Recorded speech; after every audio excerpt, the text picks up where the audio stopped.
मरते दम तक चलता रहेगा तहसील तिलोई को रायबरेली से जोड़ने का आंदोलन। जी हाँ, हम बात कर रहे हैं एक ऐसे समाज सेवी की जिसने उन लोगों के दिलों में आंदोलन के लिए आग लगा रखी है जिनको अपने वर्तमान जनपद जाने के लिए भी 100 बार सोचना पड़ता है। और आंदोलन भी ऐसा जानवर था 2 वर्षों से चला आ रहा है, लेकिन सुनने संतुष्टि देने वाला कोई नहीं। दुर्भाग्य से ये कि सुनने वाला कोई नहीं, बल्कि ये कि लोग जिसे भी जिताकर विधानसभा भेजते हैं वो भी इनकी समस्याओं पर चर्चा करने से परहेज करता है।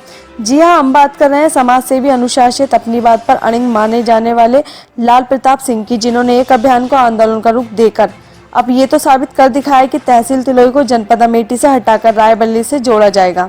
आज नहीं तो कल सही, लेकिन ये विश्वास उनमें और उनके आंदोलनकारियों में साफ देखा जा सकता है।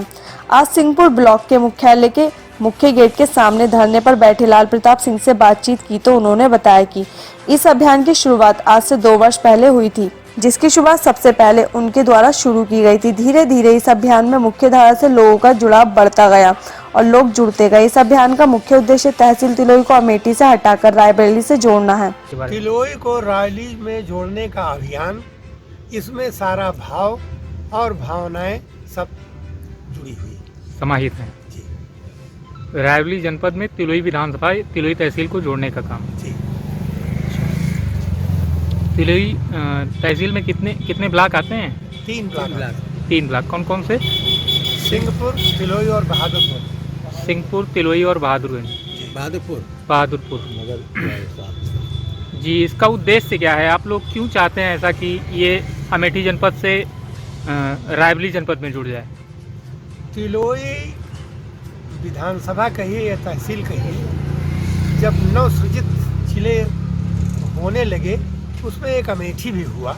उसमें तिलोई विधानसभा और सलोन विधानसभा, रायबरेली जनपद से और सुल्तानपुर से 3, एक अमेठी, एक गौरीगंज और एक जगदीशपुर काट करके 5 तहसीलों का जिला बनाया गया।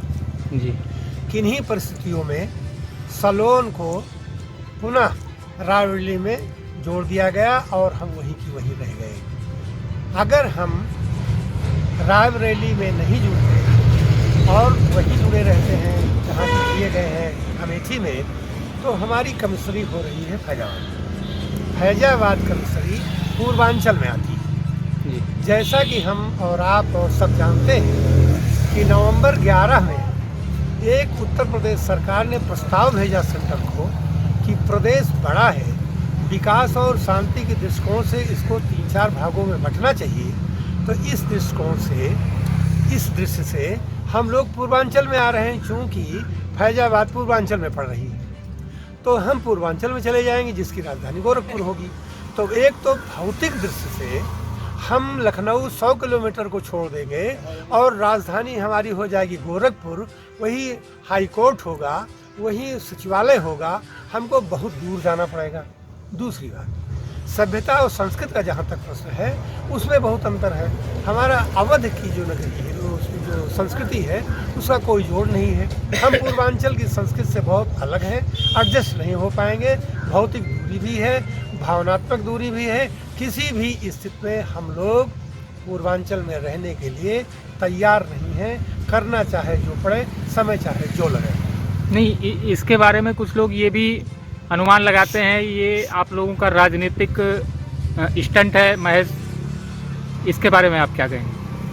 जितने भी कार्यक्रम अब तक हुए हैं, किसी में किसी व्यक्ति, किसी दल का जयकारा या किसी का जिंदाबाद या किसी का मुर्दाबाद या किसी का फोटो नहीं रहा है किसी मंच से, न किसी का नाम लिया गया है। सभी दलों के लोग इस कार्यक्रम में कम ज़्यादा भाग लेते रहे हैं और बदनामी कराने को, अफवाह फैलाने के लिए चाहे जो करें। जी, ये अराजनैतिक है शुद्ध रूप से। नहीं, इसके बारे में अफवाहें ये भी फैलती रही हैं कि इसका मुख्य सरोकार कांग्रेस से जुड़ा हुआ है।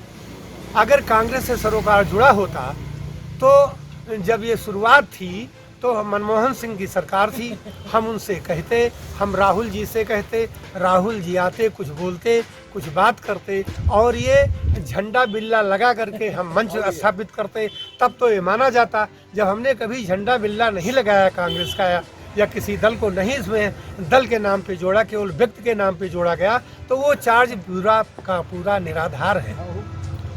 सुनने में ये भी आया है कि आप इस अभियान को निरंतर बल देते रहे हैं, इसके लिए आप अकेले भी धरने पर बैठ जाते हैं?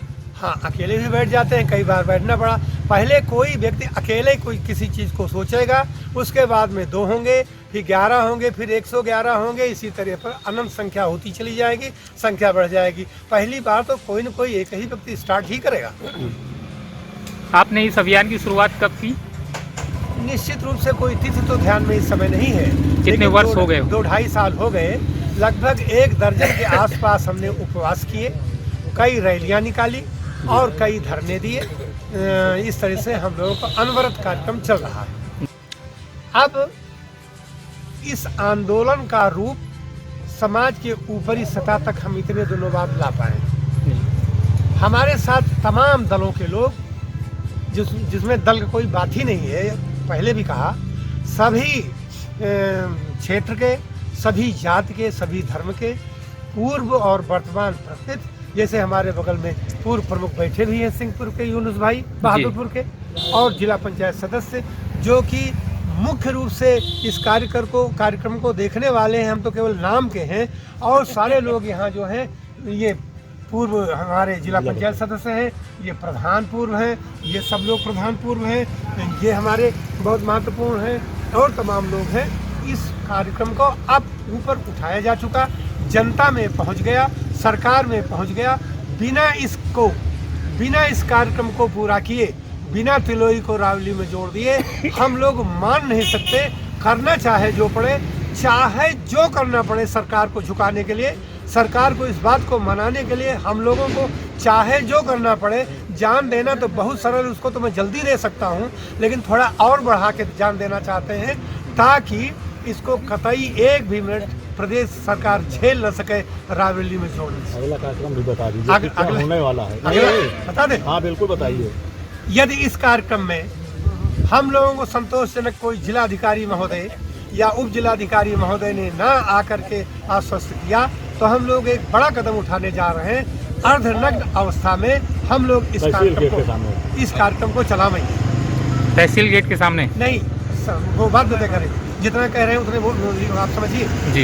इस कार्यक्रम को अर्धनग्न अवस्था में हम लोग प्रारंभ करेंगे। ये यहाँ सिंहपुर ब्लॉक गेट के सामने जो धरना आप दे रहे हैं, ये कितने दिन चलने वाला है? इसकी संभावना कोई अनवरत अनिश्चितकालीन है। इसमें आप क्या चाहते हैं, कौन आए आपकी बात सुनने? हमारे संतोषजनक हमको उत्तर मिलना चाहिए प्रशासन की ओर से जी।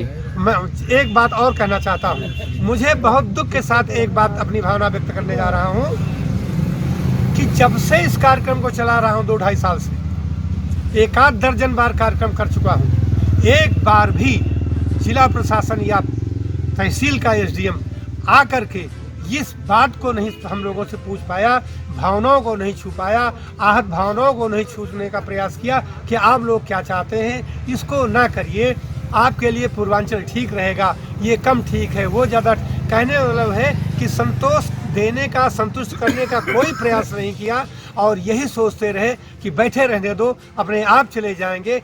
सुपीरियरिटी कॉम्प्लेक्स हमारे ये जो प्रशासन है इसकी बिल्कुल आज तक लदी है, और यही वजह है कि ये कार्यक्रम तेजी से बढ़ता चला जा रहा है।